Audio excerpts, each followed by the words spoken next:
little bit of a sense of what the school is like and why it would make sense given your background and your strengths, and then go quickly over the program structure and curriculum, admissions, not spend much time on admissions and applications, and it's a fully funded program, so can talk a little bit about the tuitions and assistantships.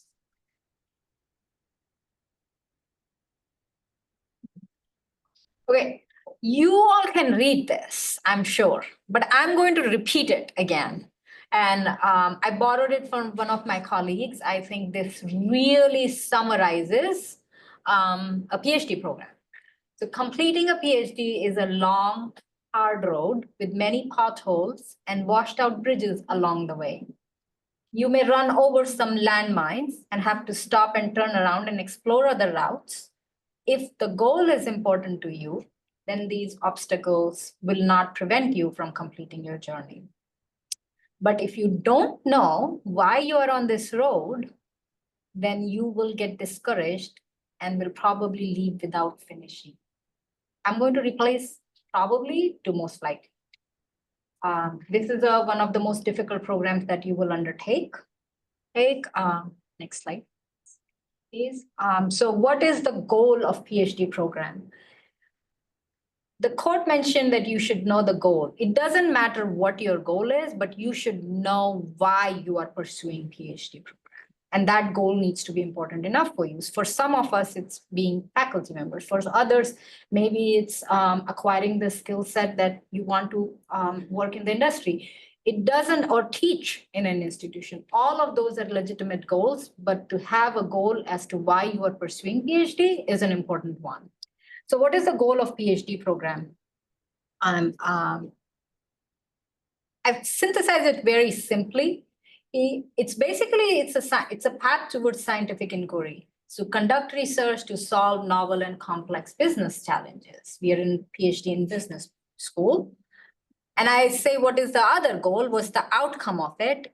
It really is, I always say, this is the program where you get as close of preview as you can get in any program. Most MS programs or MBAs or master's program you pursue, and then you figure out what your path is for PhD, this is a realistic job preview of what you would do. So what you do as a PhD student, you end up doing at a scaled up version as a faculty member. So it's basically a transition process. We move you from one end and make you like us. It's really that simple. It's a training program to convert you from a student to becoming a faculty member at a research institute. That is the goal for this particular program. So it's a career in academia. So you have to typically enjoy being in a higher education setting, most likely pursue research and teach. So that's the PhD goal of the PhD program. Who should pursue it? If you do not have curiosity about what's going around you in terms of businesses and societal challenges as impacted by businesses, then you would find this a difficult program.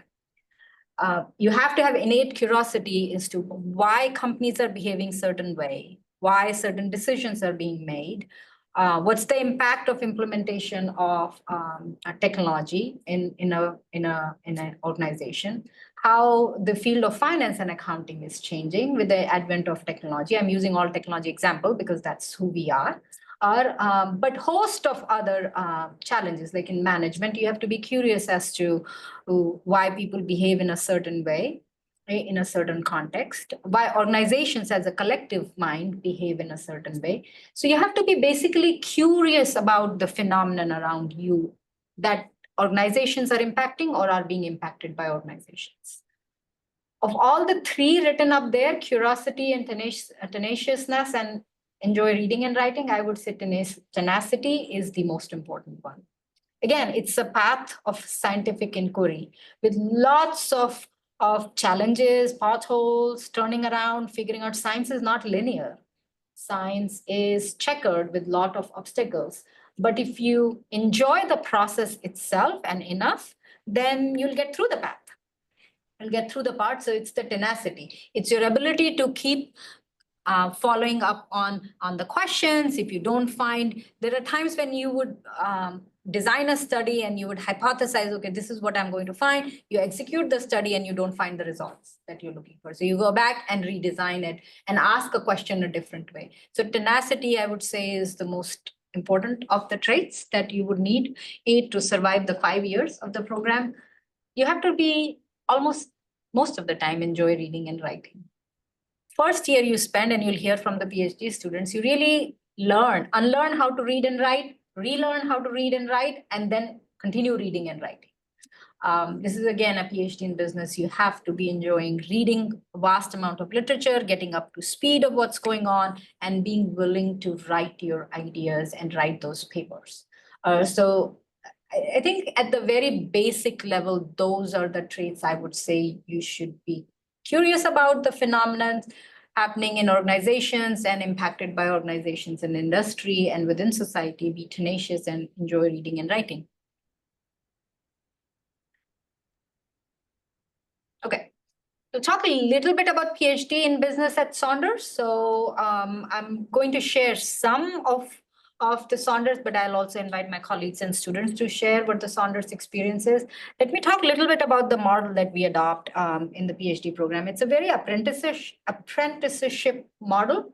What that really means, when you come into the program from day one, you're assigned a PhD advisor. Most students in their second semester start exploring different projects that you're working in. You get attached to a project, you are working with data in the second semester. So it's learning by doing under the guidance and supervision of your PhD advisor. So you are right from day one working on a research or exploring research ideas. In semester 2, you're actually working on some projects. We have Biju here, who's a PhD student who actually presented at a conference in the very first year. So I'm going to have both Cindy and Biju talk a little bit of, speak to that particular model and see how that has worked for them. Biju.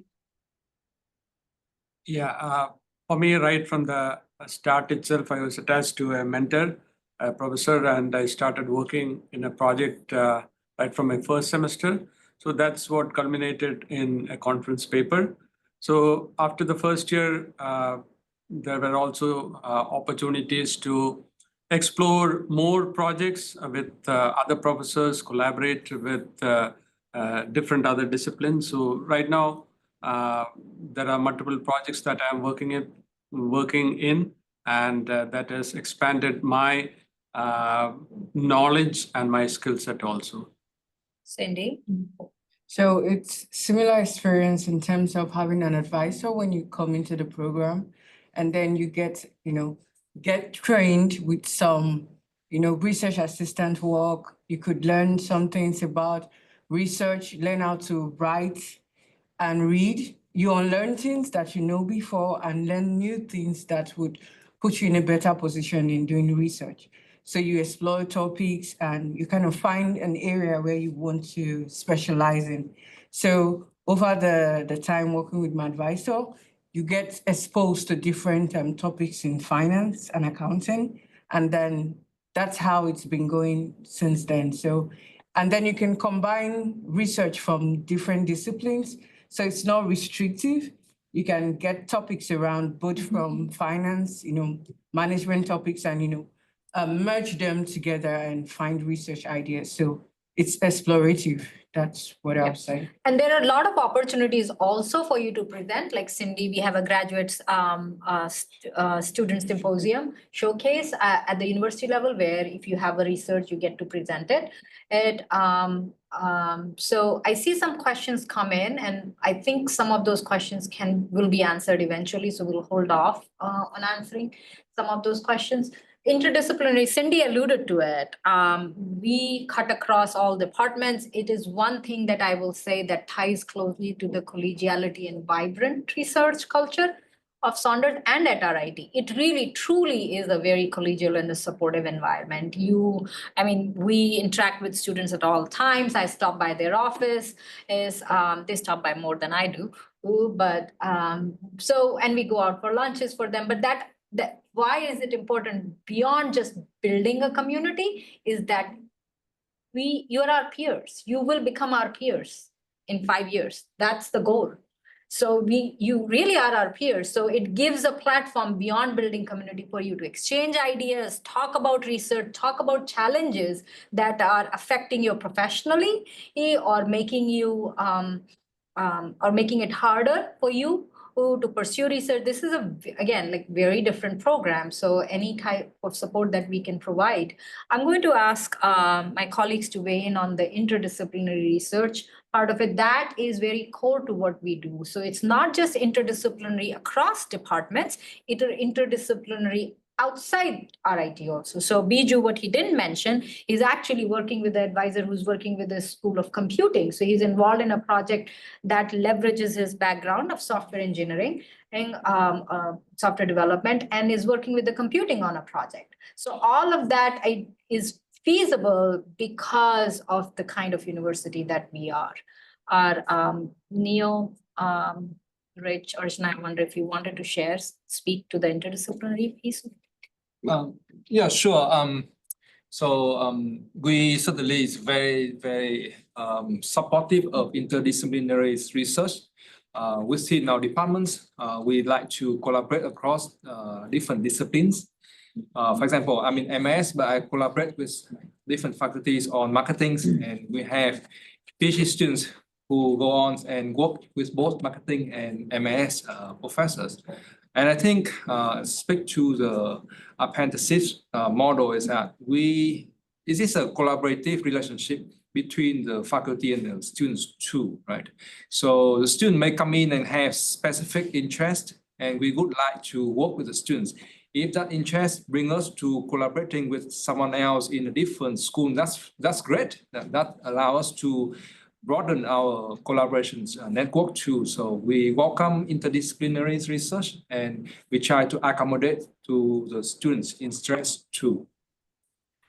So in the management department, this is the first year we're admitting students. Yeah. So we're learning from the others, which is great. But we're sort of independently, we're almost interdisciplinary ourselves because we cover a wide range of things. So the track in there around sort of management strategy and innovation, that can apply in many other places. One of the faculty members that's going to teach a PhD seminar next semester, he's heavily involved with our Galisano Center Institute for Sustainability, right? So that's already across units. So there's a lot of interactions, and of course, management strategy innovation, they apply to all the other disciplines as well. So we're very encouraged by the idea of people that are interested in that. But of course, part of the goal might be focus, and we have the depth on that too. So I'll talk probably a little more about it later, but just in terms of the interdisciplinary stuff, it's something we encourage. It's actually something really good for you generally, but it's not particularly a requirement. It's just that if you are really curious, as was being said, if you're curious about things, most things you're curious about are likely to be real phenomenon. Real phenomenon tend to be a little interdisciplinary in nature because the world doesn't know about the disciplines that universities create. I just add one before coming to yours. Yes, that is exactly right. A lot of the problems in business organizations or in industry are at the boundaries of discipline. It's not just the boundaries of disciplines, it's an arbitrary structure that we create within the university, but it's a useful structure.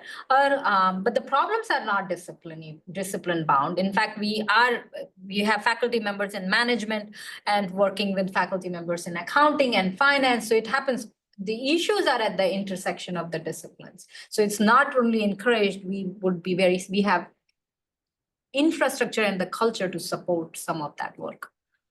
Yeah, so I'll agree with what everybody said here. Same in finance and accounting. There's a lot of overlap within these two disciplines itself. A lot of finance faculty doing work with accounting and so on. Also now we are doing large language models and textual analysis. So a lot of MIS faculty and finance and accounting faculty would work together.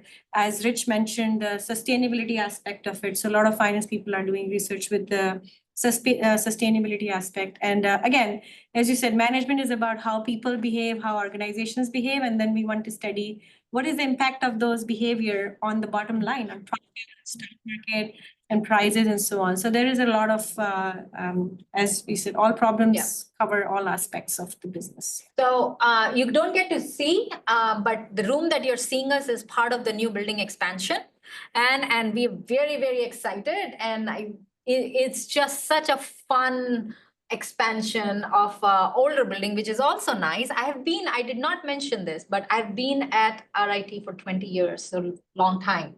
I've seen all versions, all phases of it, and this is really fabulous expansion. If I wish I could show you a little bit. It's so student friendly and conducive. I walk through the hallways and I see students sitting in couches and chairs and chatting, and there are times when I just stop by and sit with them. It just is such a vibrant expansion, and this is the newer part of the building.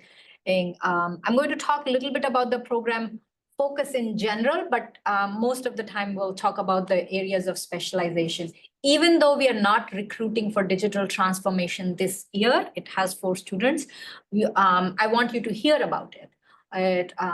Just so you get a good depth of it, because the faculty, you may be working with some of the faculty members as a student in the management, strategy, innovation, or finance and accounting.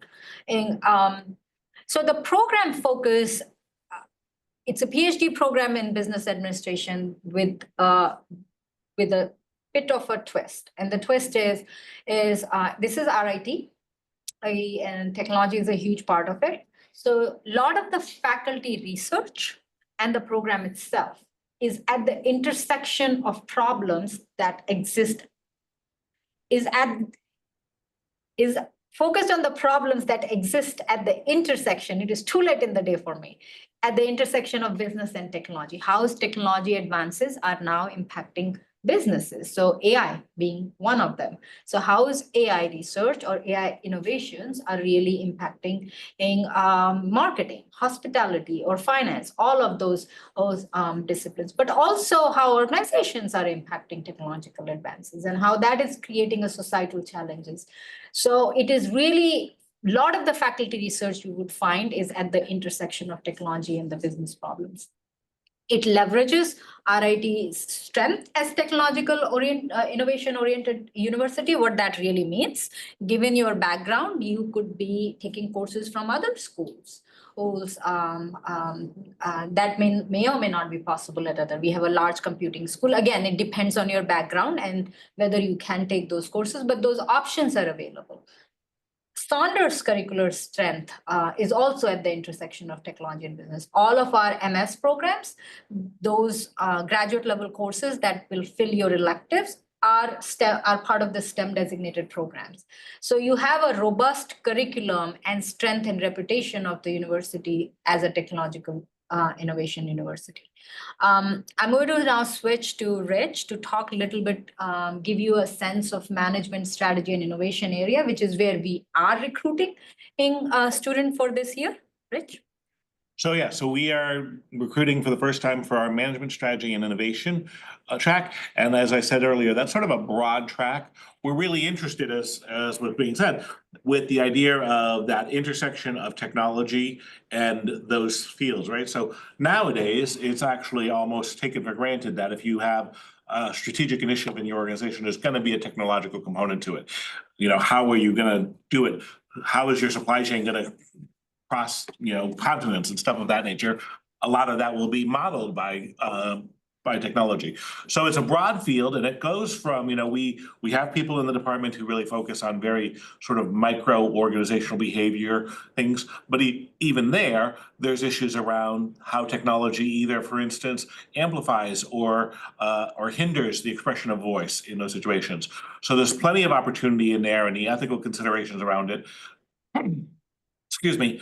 Strategy, of course, is sort of the C-suite level setting direction and all that sort of stuff. And innovation is very broad, and I'm not trying to steal people from the digital transformation thing, but digital transformation can be many things, and many of times that involves an innovation thing. So if you're interested in that and you're really interested in RIT, it might be that innovation is a closer path for you. And of course, once you get in, you get to work with whomever here. So, well, not whomever, but you'll have a department advisor, but there is opportunities for parsing around that. So if you're interested in things like technological transformation of business decision-making, that's an innovation that could well be fitting in there.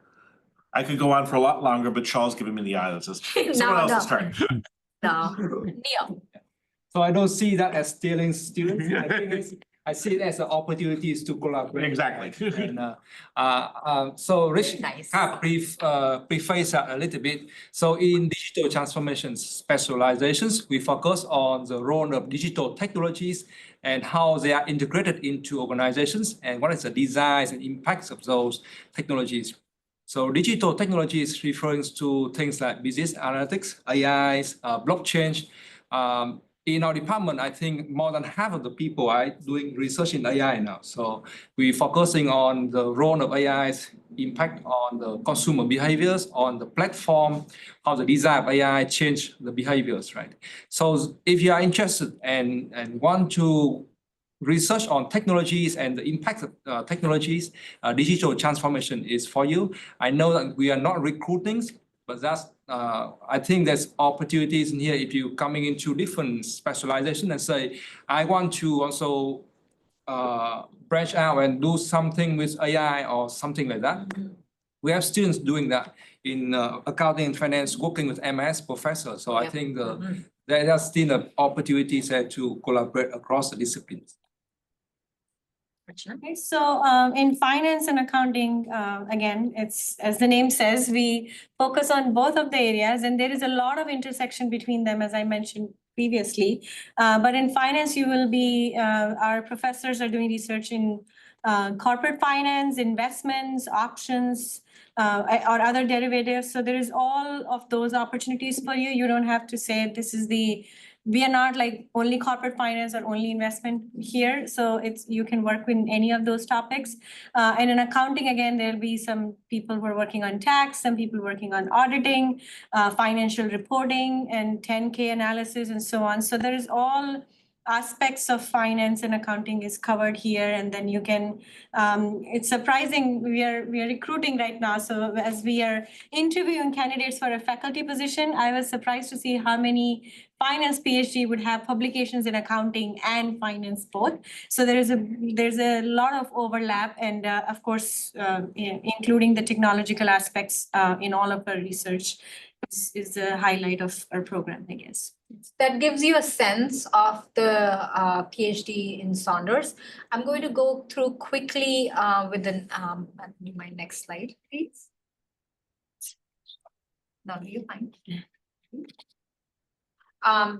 You did get to see two of the students here. Negan couldn't join, and we have 4 more students in the first year, so you have cohort of 7. I'm going to stop for a little bit and have PhD students, both Cindy and Piju, share some of their experience as a part of a Saunders community. And then I'm not going to spend more than few minutes, just talk about the program structure, admission process, and then we'll open up for questions. Cindy. Okay, so starting here, I know I dealt with some sort of imposter syndrome, but in Saunders community, it was easy to get rid of that because there's more open doors for you to talk to your professors, and they listen. Then they always give you advice, what could work for you, then you choose that. So I had like a pretty rough year personally, that's a personal thing, but it was supportive in this environment. I wasn't always so scared, would I make it or not?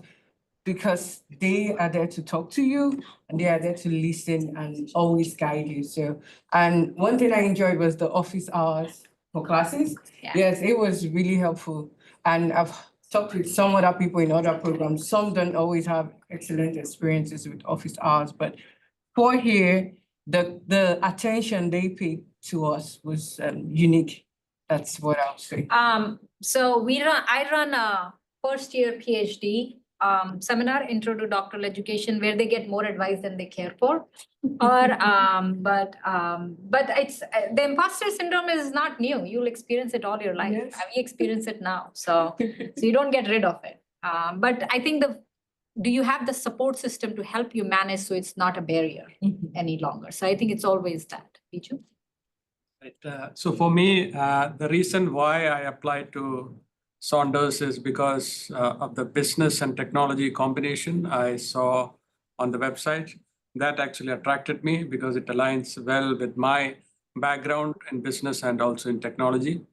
And one thing to note about Saunders is right from the start, when I started interacting with different people over email, I used to get replies. Right? As opposed to the other one, Yeah. the alternative. Yeah. Even on LinkedIn, I connected with one of the professors and he actually mentored me. I'm not going to mention the name, but he looked over my statement of purpose, reviewed my statement of purpose, and guided me in applying to Saunders. So, Was it a Saunders faculty? yeah. Yeah, he no is wonder here. no wonder you're, right? So coming to the environment here, it's a very, for me, it's like home. It's a home environment where I can talk to and reach out to anybody. And the doors are open most of the time for conversations. For conversations, and the faculty are available for discussions and also guidance at any time. It really is, and we are not just saying it for the sake of. We are all committed to building a community of scholars, and like I said, you are our peers. It's almost it's not a condescending analogy, but it's like at some level, your own child becomes your peer. It stops being a child. I don't think like that though. I'll always be a mom. But I think it is that there's a difference is how we train undergraduate students versus how we train graduate students versus PhD. It really is a community. I always say they're always invited to all things that we do as a faculty. They're invited to research happy hours that we have. They're invited to research presentations. They attend job talks. It really is that kind of community, which I hope is. Again, it's not community for the sake of community. Community plays an important role in providing the scaffolding and the support system that you need to thrive and to succeed. And that's what we are trying to provide here. Next slide, please. Thank you. Okay, I'm not going to spend much time here. I will direct you to the PhD program page to take a look at it. But the program is pretty straightforward. It's 78 credit hours, of which 48 are your coursework. There are multiple milestones, and 30 credit hours are your research credit hours. Of those 48 credit hours, you have 5 PhD seminars that are from your home department or sometime from a department. Again, it speaks to students in digital transformation will be taking a seminar in innovation, which is offered by management department. So there is some collaboration across departments as and when needed, but they're largely your domain in expertise. You have 2 methodology courses and 1 research design to how think about research that's taught by Professor Shal Khazanchi. Professor Bui is also teaching a seminar, are currently in the program. So those are your core PhD courses. I will say the PhD program should train you on techniques. That means there are only 2 methodology courses, but as long as I'm overseeing your plan of work, you will take multiple methods courses. We train you on techniques and methodology. If that foundation is strong, everything else you can build upon it. If that foundation is weak, then that is going to be an Achilles heel that you will be going all through. There are 2 methodological courses that are required. So in finance, it's Econ 1 and Econ 2. But I always encourage that's not the only 2 courses you should take. You should take other methods courses. Use your electives to take methods courses is the point. And Biju is an example of that. He's gone outside the department to take predictive analysis, causal inferences. All of those courses are outside the College of Business. Being resourceful and figuring out courses, working with your advisor or a department PhD program coordinator to figure out what plan of work makes sense. So once you finish your coursework, you will take a comprehensive exam in the summer of your second year. That's almost like a qualifying exam. It's a different format. So you take that and then your second year project presentation, the proposal of which is due at the end of your first year, but you will present it in the second, somewhere in your third year. Those 2 are checkpoints on your program progress. In order for you to continue moving forward successfully, you have to pass the comprehensive exam and successfully present your second year project. And your continuation in the program depends on your successful presentation of the second year project and passing of comprehensive exam. right? And after which you start working on you are working on your dissertation proposal in your third year, but then that's when you use your dissertation hours to defend it. At last.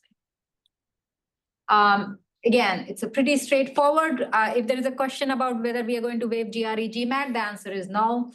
So all those questions, the answer is no, we will not waive GRE or GMAT. And under any circumstances, whether you're domestic students, international students, doesn't matter, you have to take GRE, GMAT.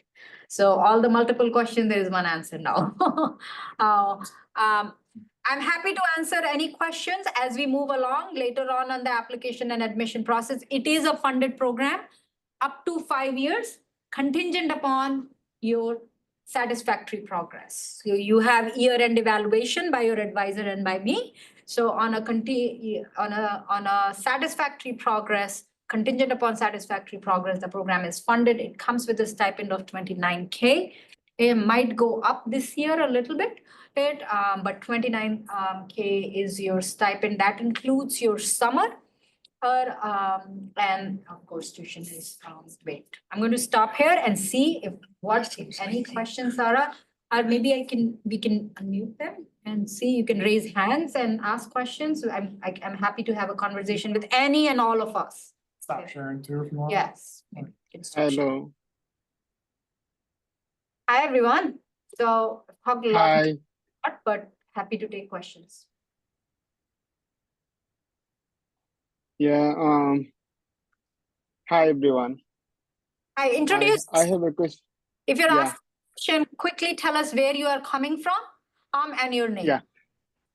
Yeah. My name is Zubair Islam. I'm from London. So I have done my post graduation here in business data analytics. So now I'm aiming to do my PhD degree. So I have a question that do you look for research proposal as well, including the statement purpose and all those documents? Yes. So the application process requires you to write a statement of purpose. Please do not use AI. Trust me, we figure it out. Review faculty research to see where it makes sense for you to write your statement purpose. Sometimes the most simplest statement of purpose stand out for us. And there is an option for you to attach supplementary documents, right? So supplementary documents is where you will attach and include and I will strongly encourage you to include a writing sample. I don't remember admitting any students in recent history which has not provided us with a writing sample. So I would strongly encourage you to provide writing example. There was a question here which I was seeing. Are you required to be here on campus for the duration of PhD? Yes, that is a good question. Yes, for all of those 5 years and 24/7. No, that was exaggeration. But yes. It is a fully residential program. You may be able to go to a different location upon agreement with your advisor and the program director. For the last year, maybe last 6 months, I moved. I was so close to defense. I was just writing my dissertation. My data analysis was done. I had done all of it.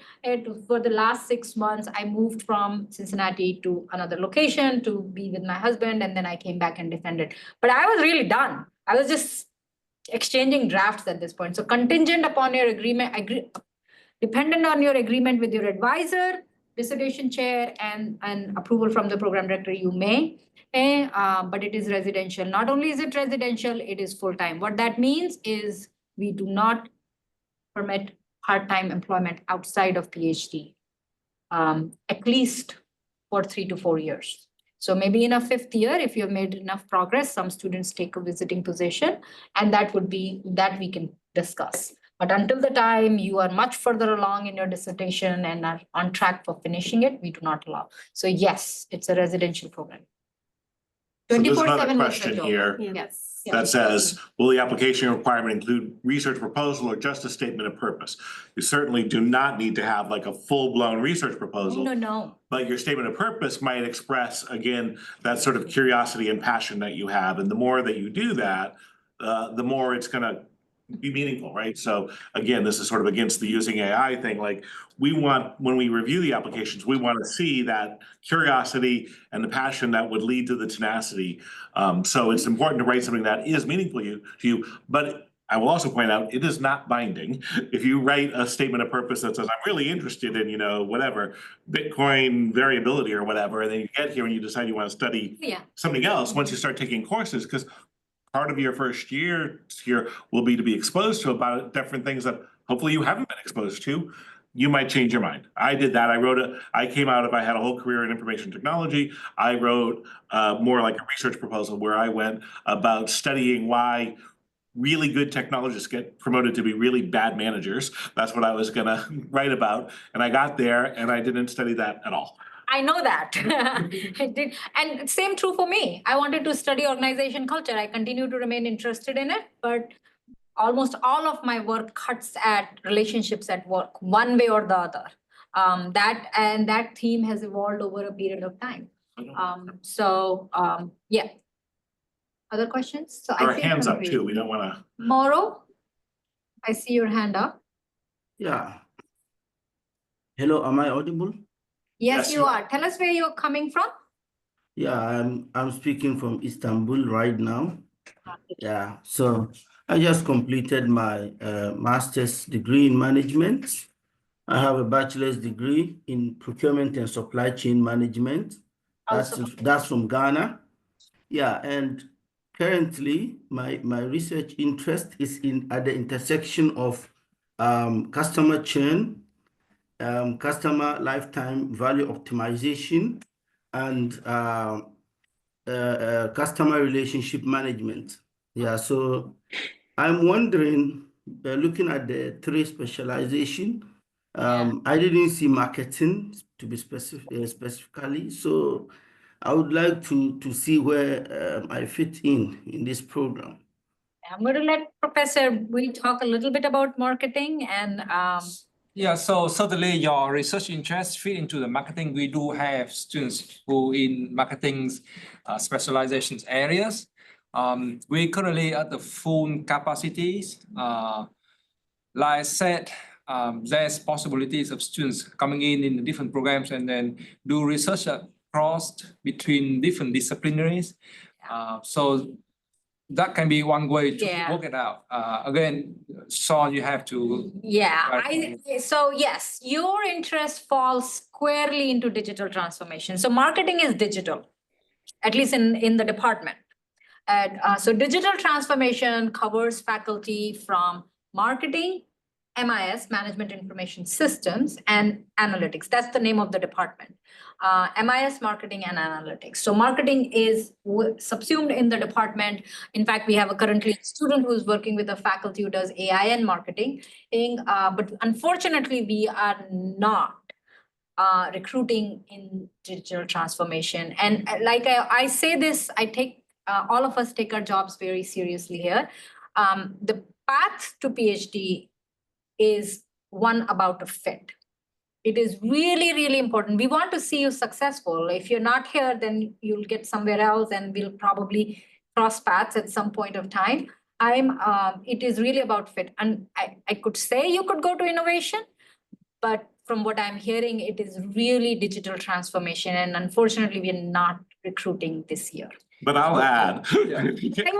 Yes. But I'll add that if I heard you correctly, you said that you were doing green management And supply chain. and supply chain. Supply chain. Both of those fit very strongly in the management strategy and supply chain. And in fact, there's definitely overlap between strategy, having a green strategy and value proposition, and building that customer base. Yes. Right. So but Charles is completely right. If your focus is on the customer experience, the customer process primarily, then that's definitely not in here. But if you're interested in how does the organization devise a strategy that will build that customer loyalty, that could be strategy. Yes. And you might consider applying to the strategy department. Yes, I think so. What I would encourage Mauro to you is take a look at the faculty profile in the management department. Read the overview of the management of the program focus. It is late in the day. management strategy and innovation. And if you have questions, and if there is a particular professor that is of interest to you from the department, reach out to Rich, reach out to me. I respond to every single inquiry. So if you write an inquiry, other than if you're just asking me to waive GRE and in which case I will still respond, but I will forward it to Laura Watts, who's the coordinator at the university level. But if you have a question about the areas, all of those, you should absolutely feel free. Going back to Biju's point, faculty love interacting with PhD students. So you're in a very safe space. It doesn't matter here. This is universal. So if you reach out to a faculty member, most times you'll get a response. So reach out if you have questions. Okay, thank you very much. I have another question. So you talked about writing sample. So can you expatiate on that a little bit? How should it be? Because I have written thesis. I wrote thesis in customer churn prediction. Yeah. So, but I haven't published yet. I've not published an article or the thesis yet. I'm in the process at the moment, but I don't have a publication. Is that what you calling the writing sample or? No, that's not. I'm going to wait for a second to respond. I want to get other hands that have been up for some time. I will respond to your question, Moroji. Okay. The similar question. I'm going to butcher your name completely. Amenuvi, I see your hand up. Yeah, sure. Thank you. Where are you coming from? Tell us where you're from. Actually, I'm joining the call from Togo, but I'm a Ghana national. Ghana national. Okay. What's your question? Actually, my question also has a little with the previous speaker. Actually, the PhD in business administration that I want to pursue, my thesis topic is knowledge sources, new generation vector. The idea, this thesis actually fall under the management strategy and innovation, but has a little link with the digital transformation as well. So I don't know whether it could be accepted. There is two aspects of the thesis, as in one, which is the research area on the existing knowledge management system in place, then the development of the knowledge sources new generation vector that will take care of so many things and strengthening the organizational system, as well as strengthening all other partners at the local, regional, and global level. So I would like to know whether the Department of Management Strategy and Innovation will be able to allow me to do that, even though there is a little link to the digital transformation. Over. I'm going to answer this question in a more global way and see because it's kind of a pattern emerging on this. It's hard for us. I think the best approach to answer to that question is take a look at the faculty website, take a look at the PhD program website, and make a case for the area that you believe you are interested in and you're best fit with. We are not recruiting for digital transformation this year, but finance, accounting, and management are the two areas. So it's hard for us to make a determination. Okay, maybe probably I have to reformulate my thesis topic and as well as the contents of the proposal that I've already drafted or put down. Actually, we'll have to probably reformulate it to be more precise on management strategy and innovation. Thank you. Over. Thank you. Yeah, you're not making admission decisions. It's a holistic admission review process. Okay. We're not likely to be rejected because your topic doesn't fit. Because it's the faculty do research on a wide area of interest.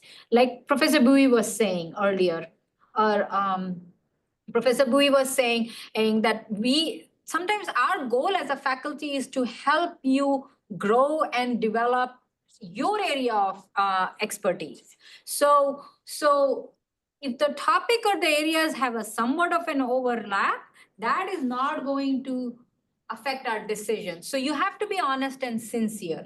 Let me answer the question that was asked earlier of the writing sample. We are not expecting you to submit anything published. No, that's the goal. That's what you would do. We would train you to ish. So don't feel that you have to. Writing sample is if you have done a research as a part of your MS program, a thesis or something, go ahead and publish it. I want to ask a last question. I see a hand up. Excuse me, Matthew. Actually, I was referring to the proposal, the thesis proposal. It's not like the full. It's not like the full thesis written. It's like the proposal. The proposal show the abstract, okay, the background, the main objective, and the goal, the main objective, the methodology, and so on. That's what I was trying to refer to. Okay, thank you. Yeah, thank you.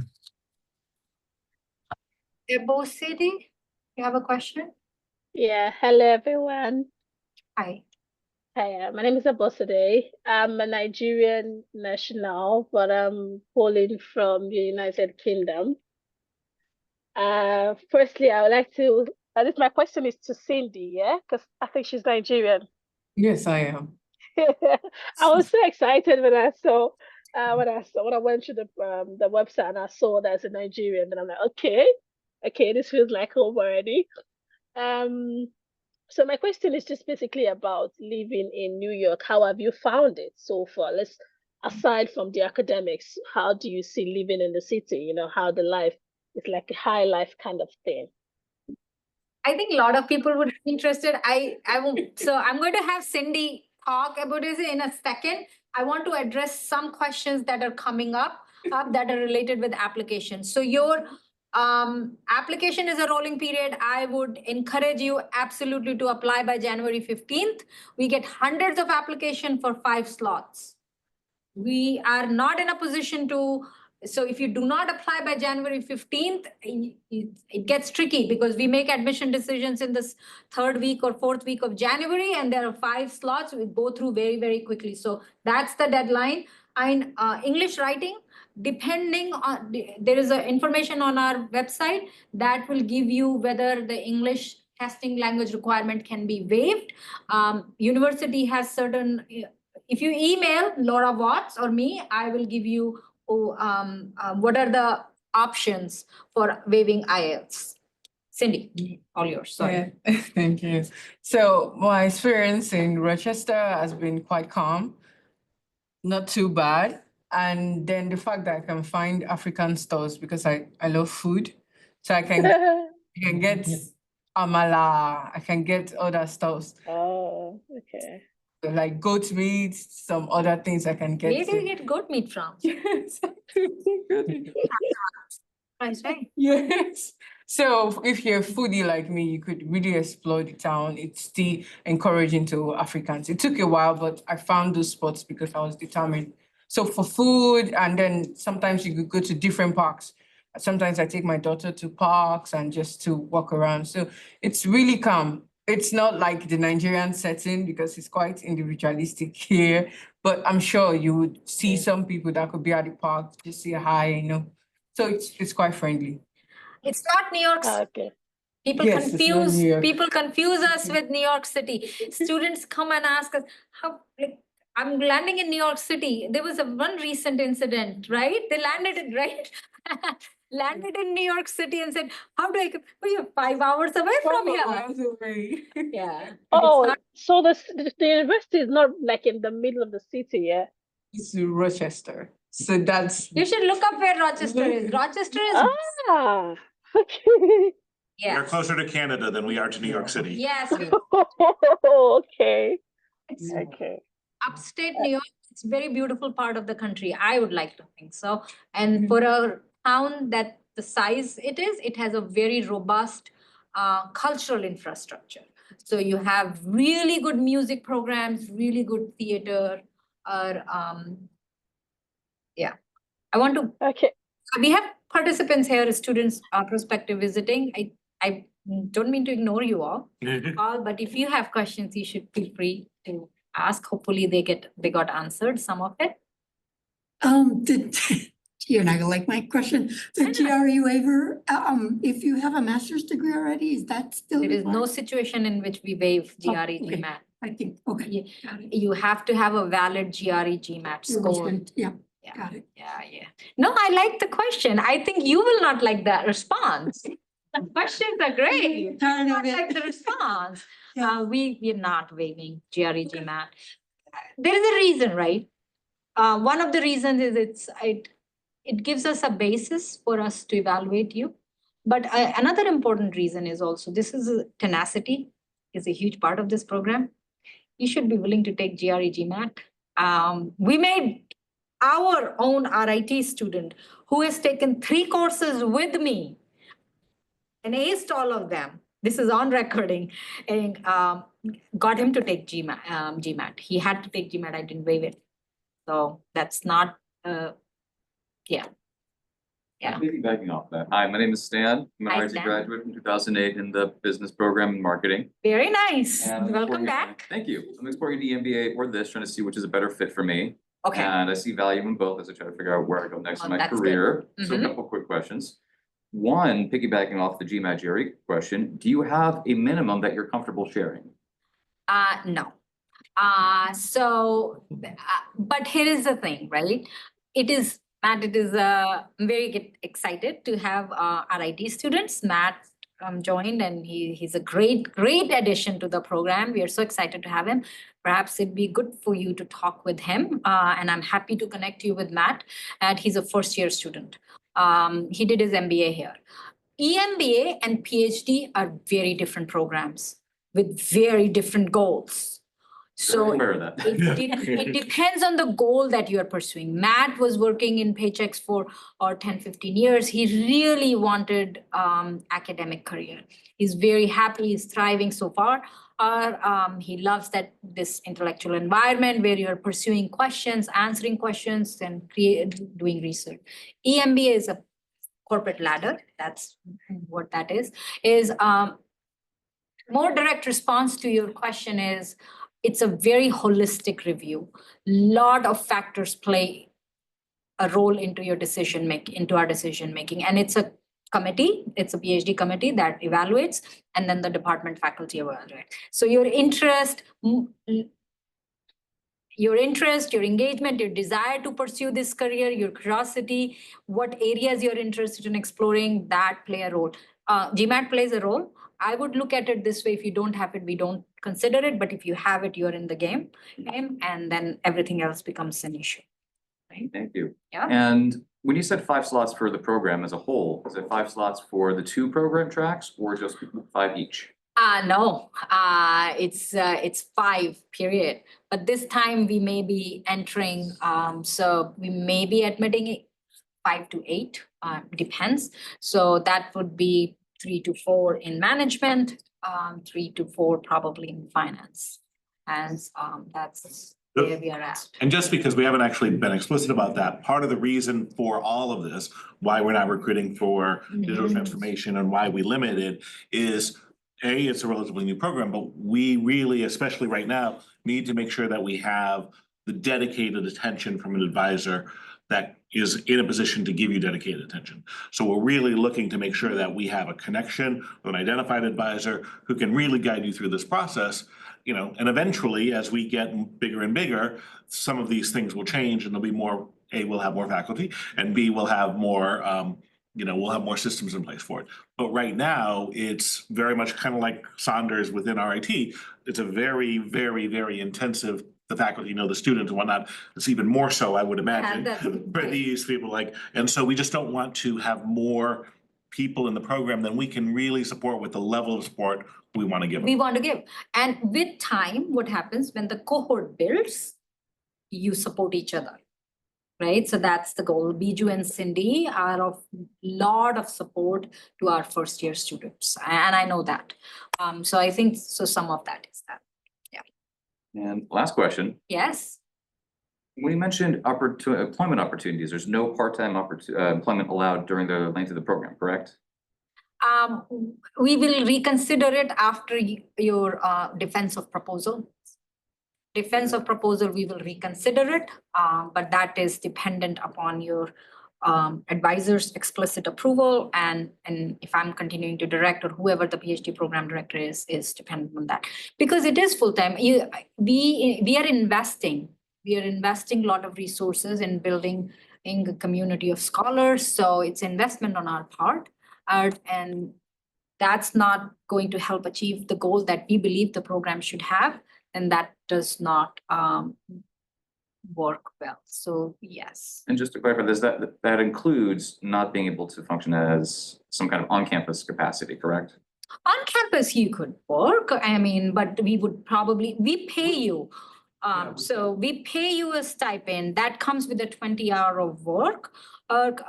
So we pay you. It's That was just a it's clarity. tricky. Yeah, that was We don't pay you a lot, but we do pay you when and part of that is you are working. You'll work as like a research assistant. You'll work as a teaching assistant. You'll teach a class. All these things are things you'll do to earn that stipend. That's what I was trying to get more clarity on, what part of that commitment is going to be required to do a bit of TA work, a bit of extra research, a bit of grant work, and how does that fit into the whole expectation? That is all part of what you would be doing here. So depending on your advisor, you may be part of the grant proposal, or depending on your advisor, you may be working on a research project. Cindy, I knew, was from day one trying to analyze the data when she didn't know how to set up the data tables. It's all challenging, right? So you do work. I will say, because this is a PhD in business, and I want to make sure that this question gets asked, as PhD if there is a field that does pay you in academia, it is a PhD in business administration. It does. As it's amongst the highest paid faculty salaries on campus. As on campus in general, in university setting, typically. Can you say that again? Business school professors make more than sociology professors. Engineering? Yeah. Engineering is Yeah. closer certainly than sociology, but But business professor. You can mark, it's posted, go to our career website and it marks the Right. salary ranges by discipline and by faculty and by college, and you'll see the differences. I just wanted to add to your point. So you're taking 4 classes and then we expect you to work outside the class. So that's like 40 hours of work. I think the question is, do you have time to work? yeah, let them answer that. 20 hours, so it's already 60 hours if you think of it. So there's no more time left for you to Do you have time to work, Cindy? No. You have time to See, sleep? not- You have time to sleep, Cindy? Peter doesn't think this even signifies a response. So I tell them they've heard this many times. If you're not sleeping, like Arjuna said, right? If you're not sleeping, then you're working. Yeah. 24/7. It is an intense program, Matt. So I think that is something to take into consideration. It is a intense program in the sense first year is challenging in this way, right? You're expected to really unlearn how you have read and how you write. You really relearn how to read papers, how to synthesize material, how to learn how to write. And then plus you're doing research. It's a very different program from any other academic program. So I think you really don't have time. And I did say this with a lot of caution. Once you have defended the proposal, we may reconsider. But up to the point your defense of the proposal, we don't permit working. How about summer? So summer is a good question. So summer, we pay you a certain stipend for which you work, but summer what we would recommend is you working with maybe other faculty members if they have grant money on research. That's what we would encourage. Can you look for a faculty member who has extra money or can pay you extra for doing it? We have an initiative which is called Student Research Initiative. You are not eligible, it's for undergraduate and graduate, but maybe there are other such initiatives that may be available. We do have It could work. We do have faculty who have grants who might be looking for someone to be a research assistant or whatever. Again, prior to your first summer, by the way, you won't have time to do that because your first summer, you're going to be doing your proposal for your second year project. So the first summer is counted for, but after that, there might be, and again, I think the big thing is you might not ask the question after the second year, but if you did, everyone's different and every way they do it, everyone's different. So if you have a good relationship with your advisor and you're doing really well and everything's going fine and you're on track and you say, hey, I want to, Dr. Hall is doing this grant for, circular economy. I'm interested, can I be part of it? Then that's a conversation to have. Yes, that's a Because conversation. this is all, like, literally, as soon as, well, I don't, not completely, but as soon as you come in here, the goal is that we are all peers and that we're having conversations to mentor each other, right? And we're learning from the PhD students about how to do a better job with PhD students, right? So there's a bi-directional thing. So I hate absolute answers. Yeah. But up until the beginning of your second year, if you have time, you're probably Not doing something investing right. in the project, in the program. Not doing- Let's And the just, second year summer is, you'll probably not ask, Third because year. second year, I just said, second year is your comprehensive exam. And then you're preparing to present your second year project. So those are your 2 summers gone.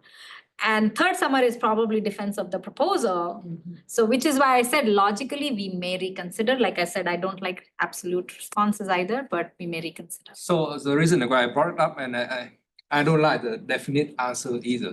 I think there is a wiggle room in here if what you are doing can contribute to your research. For example, in the summer, I know PhD students who do consulting work that eventually can take those data for the consulting work into a research. So it's a conversation, right? Like Rich said, Yeah. if it's something that benefits you, your research, and also help you to, do the side job, then I think it's working out well. But if you only do it for the money, then we would strongly advise against it, because first, you don't have time, and second is diverge your attentions from more important, bigger pictures. Like my brother is also an academic. I didn't do that, but he did. In his final year, he took a visiting professor position. And he had to work with his advisor who was not completely on board, but then he showed enough progress, and he felt that he needed to work at the time, given his situation. And he did do visiting professor work. That's the more likely scenario that happens sometimes. But I'm telling you, we've had faculty, it delays your graduation. It delays inadvertently, almost always delays your graduation. It takes a lot of effort to graduate on time. And increasingly universities are looking to hire people who really are looking to graduate by the time they start their job there. They don't want to hire a faculty member. We always are, that's the question we ask. Do you think the person will finish? Do you think the person will finish in time? So that's an important consideration. So generally the response is you're hearing. I think you got a sense of where we feel on those. Are there any other questions? you see 3 hands up, No, I took all of those questions. but I think they've come up since then. Oh, they've come up since then? I don't know, we could ask them if they're new. Did you, Mauro? Yeah, I Yeah. have done that. Yeah, I have Oh, another sorry. question. You have a This question? Moro. Mauro, Yeah. go. Yeah, so I have one question, but divided into for part for the students Mauro, and then part for the. can I stop you for a second? I apologize. Okay. I'm respectful for everyone's time. We will be here for another 5 minutes. So I will take other questions that are smaller questions. Happy to answer questions via emails, but I do want to be respectful for everyone's time here. So, Mauro, quick 1-part question. And I will, Okay. yeah. Okay, so first of all, is the stipend 29K for 9 months or 12 months? And also, I want Cindy and Co to tell me if how the level of how sufficient that money is for. I can tell you that. Okay, let me take a shot at this, and for brevity, take a shot at the brevity. Be brief about it. So PhD, the way I look at it, is a net zero game. Meaning, if you don't make money, but you don't come out with loan. If you live in very, very constrained means, right? So it's basically if you live like a pauper for 5 years, you will come out net zero. So is it sufficient? Yeah, it is sufficient to live. Is it sufficient? It's a very relative term. So I will say that. And in your question about 9 to 12, I'll let Cindy and Biju weigh in. And it's a 12-month. So it's 22 for the fall and spring and 7 for the summer. 7 for the summer. Is it sufficient? Yes. Yes. Okay, okay. Thank you. Yes. Yes, it is sufficient. Barely, but yes. It would not be in New York City, but in Rochester it is. It's competitive. In this region, it is a competitive stipend. I can say that. We, again, like I said, we have a student who had a 15-year of successful career, decided to do a transition, and this was a consideration for him, and a very important consideration. Abu Sedi, right? Abu Sedi. Abu Sedi. Well, yeah. Thank you, Cindy. Thank you very much. Okay. So, because actually one of my research interests is how, as a young manager, how you should, when you're in an organization with different people from different parts of the world, how you have to literally learn how to pronounce their names. Because one of the issues I have here in the United Kingdom is that people do not know how to pronounce my name. Oh, you will get over. So my name is Shalini. Shalini, yeah? Yes. And I go by Shal because in the first 6 months of my arrival here, I got tired of listening to being mispronounced. Exactly. So you get creative. You get creative. People may Yeah. There could be a very interesting technology innovation there. yeah. Did you have a question? Okay, so my question was, because when you were talking, you spoke about IELTS, and I realized something. So I've got my first degree in Nigeria, which was taught entirely in English. And I've got my second degree, my master's in the United Kingdom, which is, of course, English. Do I still need to get the IELTS? So the answer is no, but reach out to Laura Watts and you should feel free to copy me and or send me an email. I'll direct it to her. There is a university provides it's English testing, right? They did provide a list of countries that I exempted, and I saw Nigeria during my time. But I already took the exams. I just So yeah, so Nigeria may be exempt, and if it's not exempt, you know, it's not. So Matt is saying it's not exempt now. So then They changed that. they changed it. Well, I submitted. But I'm currently not in Nigeria, though. So, okay, so I think reach out to us. There is, I know, a system in place that allows you universities English testing requirements. You take that and it allows you to waive your IELTS. But email me and then I'll direct you. Ahmed, last question for the day. I saw a new hand come up. Okay, thank you. My name is Ahmed Sulaiman Adekunle from Lagos, Nigeria. My first degree is business admin. My second degree is management. I just want to appreciate you guys for this enlightenment. So I just want you to clarify on the link between the Accelerate program and the PhD program, as in the PhD. Because I tried to, there is a link that talks about the GRA that talks about PCE or something like that, then the GRA or something. So I just wanted to clarify that the Saunders has their own GRA or TOEFL or something. So please, thank you. Did you have a question? So I'm not sure what the link was between. I'm sorry, I missed part of it. I was realizing that I gave Morrow a thing, you can call me, but anyone can write to me for management and for the management thing. So I'm sorry, what two things were you asking about the link between? Okay. I think there is a Accelerate program that talks about the Saunders program that talks about this GRA that talks about how will I put it? The GRA that if you are not able to do the TOEFL or the GRA, then you can use that one for it. So that there is either you do that one or you use the TOEFL. I think something like that, just like a substitute to it. So there's two different test requirements. Yeah. And there's choice. Yeah, that's it. And there's choices. You need to do both. So you need either a GRE or a GMAT, but you need one of those for sure. And then you need TOEFL, IELTS, or one of them. One of the English language ones, unless you're an exempt from an exempt place. So you need a GRE or GMAT for sure, one of those, and then an English language testing score. Yeah. All right. Okay, thank you.